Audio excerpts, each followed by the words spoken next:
Hey guys, Steven here, Fanatic Perspective. That was one of the best college basketball games I've ever watched in my life. Gonzaga defeating UCLA, Jalen Suggs at the buzzer. Good if it goes 93-90 to take Gonzaga to 31-0, advance them to the national championship game against Baylor. We'll get to that, but just everything we saw in this basketball game from beginning to end, my goodness, unreal. Guys, make sure you hit that subscribe button, hit that like button, and push this out there. I didn't even think I'd be on here making content tonight, but I couldn't resist talking with y'all after witnessing what we witnessed. I mean, it was one of those games where it was like sequences for me, where it was like the first half, I'm like, wow, this is one of the best games of the season. Like, well played, pacing, Ayayi coming out there scoring like crazy. Juzang keeping up his momentum like crazy. Like, this is one of the best games of the season after the first half. Kispert hitting the shot, go at 45, 44. Then, like 3 minutes left, around that 2 minute mark, when you have the whole Jalen Suggs block on Cody Riley and the full court bounce pass to Drew Timme and that whole 4-point swing, just sequence of like championship level play of the year type stuff. I'm like, okay, this is definitely like the best game of the college basketball season for 2020, 2021.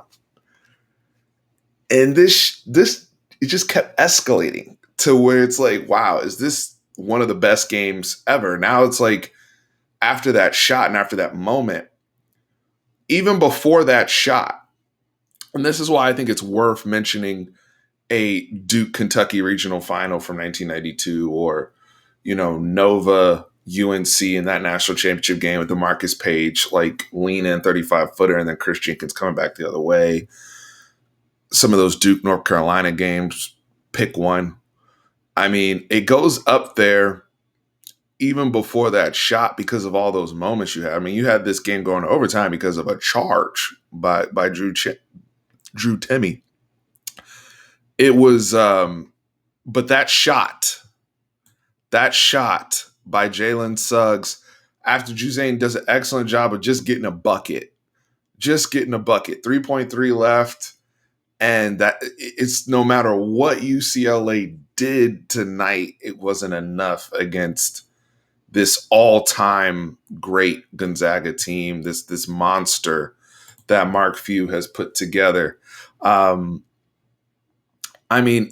This basketball game from start to finish, like I said, Ayayi comes out, he's cooking, and everybody was just hooping. And it's one of those things where, you see it at NBA level and really high leverage games. Unfortunately, we got to wait oftentimes till deep in the playoffs to get that level of basketball.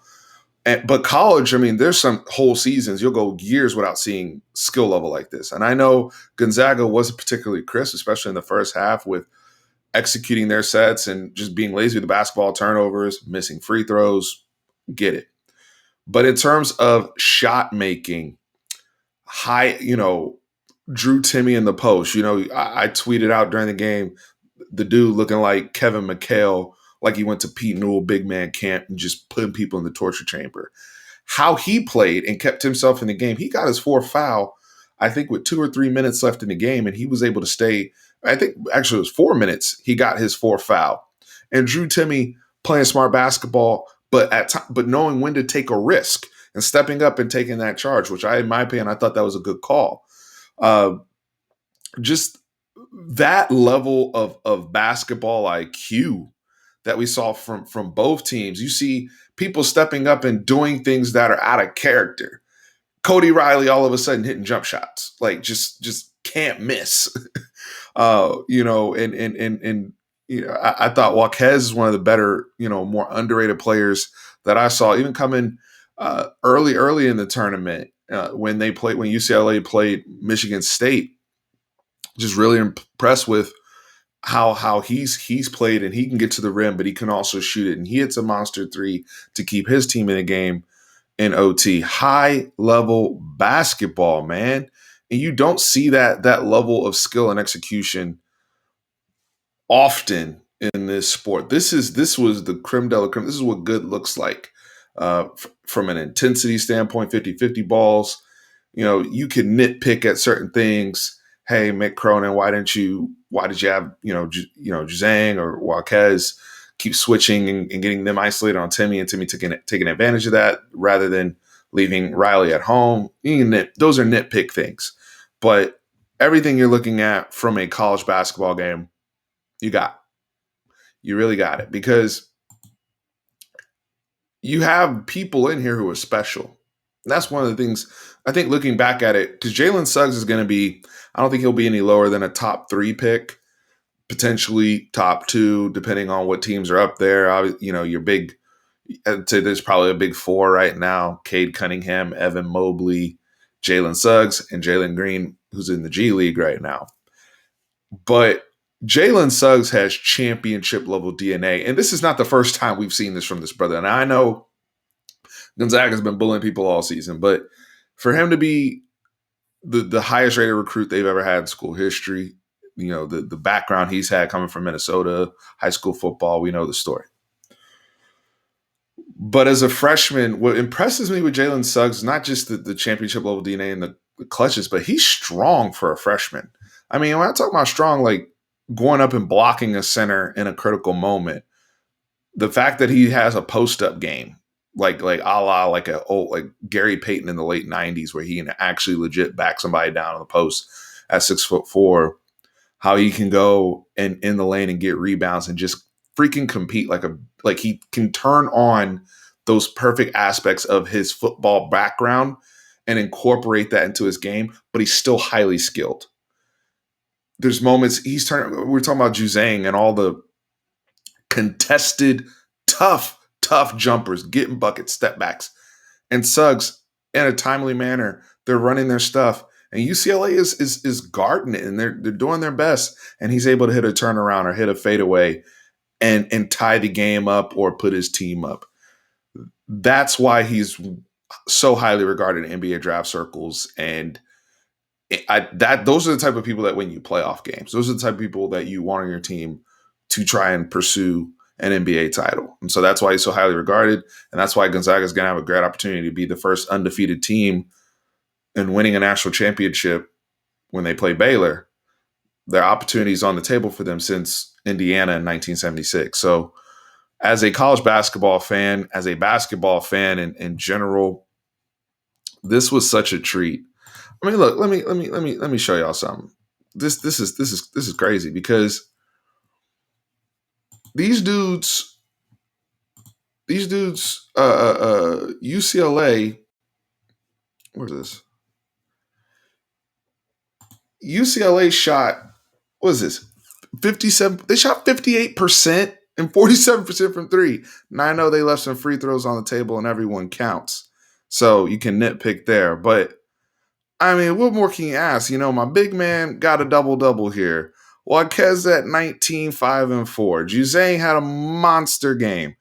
Tiger Campbell, 17 and 7 from my point guard. Like, what the heck? Like, and I agree with Mick Cronin, where he's like, what else could I have asked them to do? When you look up here, Gonzaga's up 45-44 at halftime. UCLA gets up in the second half, 37-36. They go to OT. And then it's 9-9 until that Suggs good if it goes from half court. Like, that's amazing basketball. And I said, like, when you're comparing, again, like, people are going to say, well, you're being prisoner of the moment, things of that sort. And Gonzaga, by the way, shot 59%. They struggled from the free throw line too, didn't hit their threes, but it was a pretty clean game. And especially when you consider the fact that it wasn't like it was bad defense all over the place. Now, even Jalen Suggs had some defensive lapses where he would leave Juzang for no apparent reason. You had certain sequences like that. But these were contested shots or great post work or great footwork by Drew Timme. Take note, other young big men watching that just are out there watching the game. Like, it wasn't like, a free-for-all or up and down that you see sometimes where, the old school Denver Nuggets and all that type of stuff where nobody's guarding anybody. That was not the case. This was high-level shot making, high-level playmaking, And I cannot say enough incredible things about all of the young men who competed tonight. Shout out to the UCLA Bruins. They have nothing at all to be ashamed of, considering they were in a play-in game and ended up in the Final Four in this situation. Absolutely incredible. And for those of y'all who listen to the Horns Cast podcast, I picked Gonzaga to win the national championship just because, to me, it's been as clear cut as day that Gonzaga and Baylor are the two best teams, and I think it's going to be a very, very fascinating, interesting matchup. Considering what Baylor, destroyed Houston today, and Houston just looked like they were happy to be there. And college basketball is funny because it's like the one sport, and college football's getting there, but right now college basketball is like the one sport where you can get to the semifinal round and like totally be content with your season. It's like Houston, 3, 4 years, 5 years from now, they're not even going to remember they got blown out. They're just going to say we made it to the Final Four in 2021, right? Like that's college basketball for you. You can't say that when you make it to a NFC championship game and get blown out like that. People going to remember you got blown out in the NFC championship game. But the matchup with Baylor and Gonzaga, that's what all of us in college basketball have been waiting for. I see a lot of people tweeting like this is probably the most anticipated kind of 1-versus-1 matchup since 2005, Illinois UNC. I completely agree with that. For those of you who are old enough to remember that particular season, those guys were just neck and neck the entire year. And I remember UNC lost pretty early in the ACC championship game, and I remember it was like I said it then. I was like, they're going to end up playing Illinois, and that was the Darren Williams, D. Brown, Luther Head, James Augustine. And then you had Raven Felton, Marvin Williams, Sean May, Rashad McCants, although Jackie Manuel, I think was Jackie Manuel on that team? Maybe he was, maybe he wasn't, but like there was a lot of dudes on both sides. And this Gonzaga Baylor matchup reminds me of that for sure. And I think all the college basketball people tweeting about that are accurate. But this particular game of Gonzaga versus UCLA, unbelievable basketball, unbelievable moments. Like, take away the Suggs shot, that's still one of the best games I've ever seen. And then when you add the moment, and he had like 3 or 4 one shiny moment plays in this game, but it's just unreal. Let me know in the comments how you feel. Let's get to 10K. I love you guys. I'm out.